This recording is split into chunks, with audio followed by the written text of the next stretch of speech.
Bonjour, je suis Mara et je vais répondre sur la question de la cinématographie en Lettonie. En fait, non, on n'a pas une grande industrie de la cinématographie. On avait une industrie assez développée entre deux guerres mondiales et aussi pendant la période soviétique, on tournait vers 100 films par an.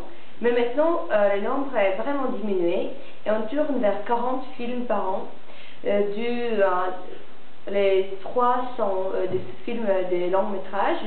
Il y a quelques films de court métrage et il y a vers 7 films d'animation et les autres sont des films documentaires. Les films qui viennent de Lettonie les plus populaires sont des films d'animation.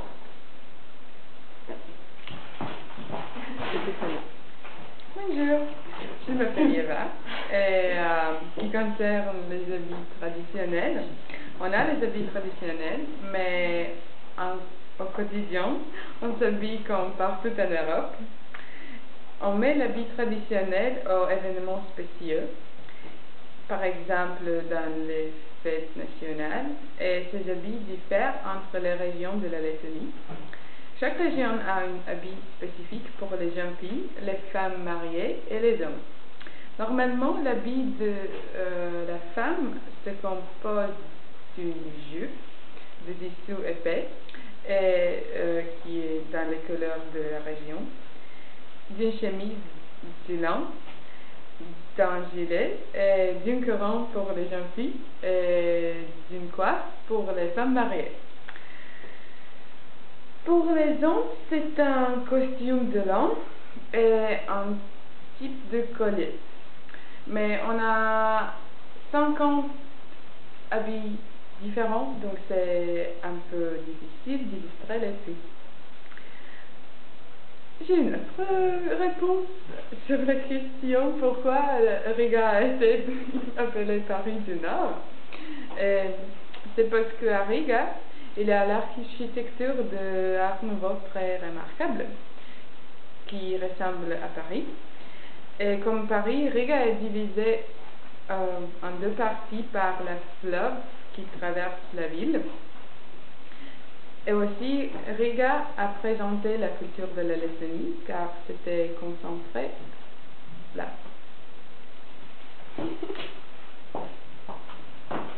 Bonjour, je m'appelle Alain.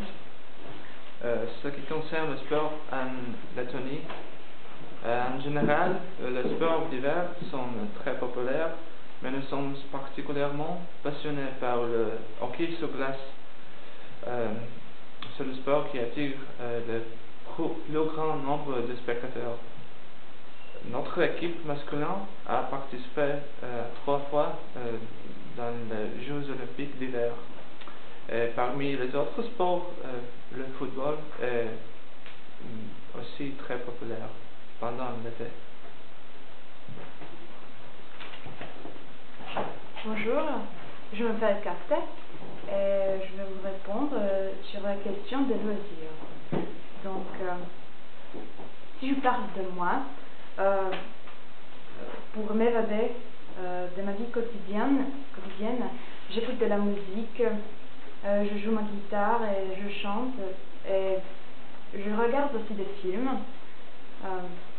Mais ce que j'aime le plus, c'est les promenades dans la nature, parce que j'adore la nature en Lettonie, les forêts et la mer. Et en général, ce qui est populaire en plus parmi les jeunes, c'est le sport, le théâtre, les danses, comme partout, et la pêche. Et sur la question sur les différences entre les hommes et les femmes, on n'en parle pas beaucoup, mais je peux dire qu'en général, il n'y a pas de grande différence entre la salaire. Et les femmes peuvent aussi occuper des autres postes, comme par exemple, notre présidente ancienne était une femme qui était très aimée par la population.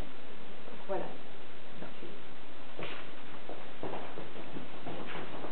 Bonjour, je m'appelle Beat et je vais répondre à la question sur les liens entre les langues française et la langue letton. Donc, la langue letton, elle vient de la branche balte où on ne trouve que les deux langues, la lituanienne et la letton. La langue française, elle vient du latin.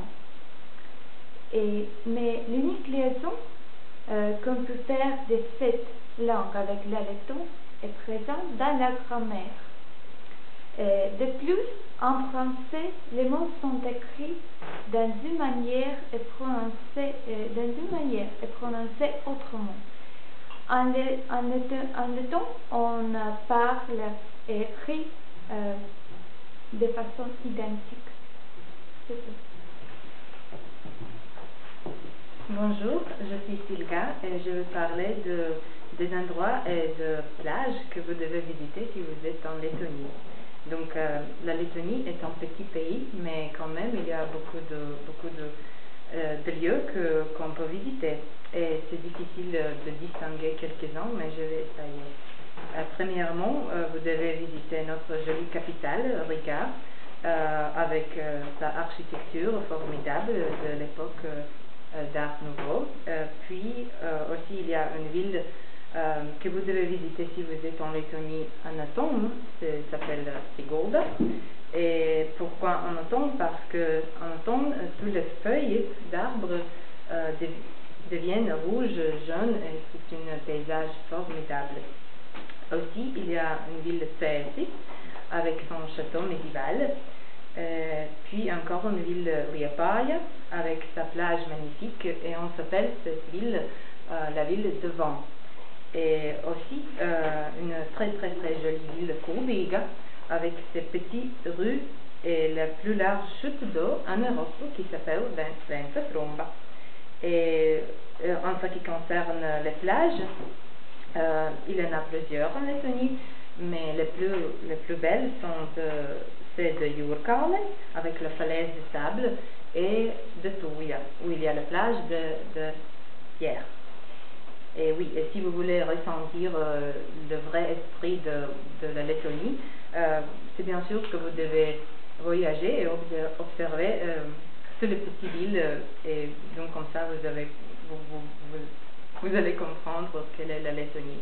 Et j'ai une autre question aussi sur l'éducation obligatoire. Oui, en Lettonie c'est un peu différent qu'en Inde, parce que ici l'éducation est obligatoire jusqu'à l'âge de 16 ans, et puis les enfants peuvent choisir d'aller à l'école au lycée ou à l'école professionnelle, où ils peuvent obtenir le baccalauréat et aussi la profession. Et puis ils peuvent continuer leurs études dans une école supérieure. Bonjour, je m'appelle Liva. Ce qui concerne la musique, en Lettonie, il y a une grande diversité de musique. On écoute du rock, de la musique classique, de la musique acoustique et de la musique traditionnelle. Aussi, nous aimons bien de la musique occidentale. Nous ne connaissons pas bien la musique classique indienne, mais je la connais un peu grâce à la télé, parce qu'on peut voir des films indiens le samedi. Bonjour, je m'appelle Eline et je vais répondre à la question de ma fête nationale préférée. Donc c'est la solstice d'été dans la nuit de 24 juin. Et c'est une fête païenne quand même. Et c'est le jour le plus long et la nuit la plus courte de l'année. Oui. Et les Lettons ont des traditions très particulières et très fortes pour cette fête. Donc pendant la nuit, selon la tradition, les herbes ont la puissance magique, et aussi les filles, ils font des couronnes de fleurs qu'ils portent toute la nuit, et ils dansent et ils chantent des chansons très typiques rigois. Et aussi on allume des feux de Jannis et on saute au-dessus de ce feu pour améliorer sa santé. Et le plat traditionnelle pour cette fête, c'est le fromage et la boisson, c'est la bière. Et j'ai aussi une question, c'est sur la bande dessinée en Lettonie. Et je peux dire que la bande dessinée n'est pas très populaire en Lettonie. Il y a quelques revues pour les enfants lettonnes, mais quand même, ce qui concerne la bande dessinée, il n'y a que des Américains comme Disney. C'est dommage.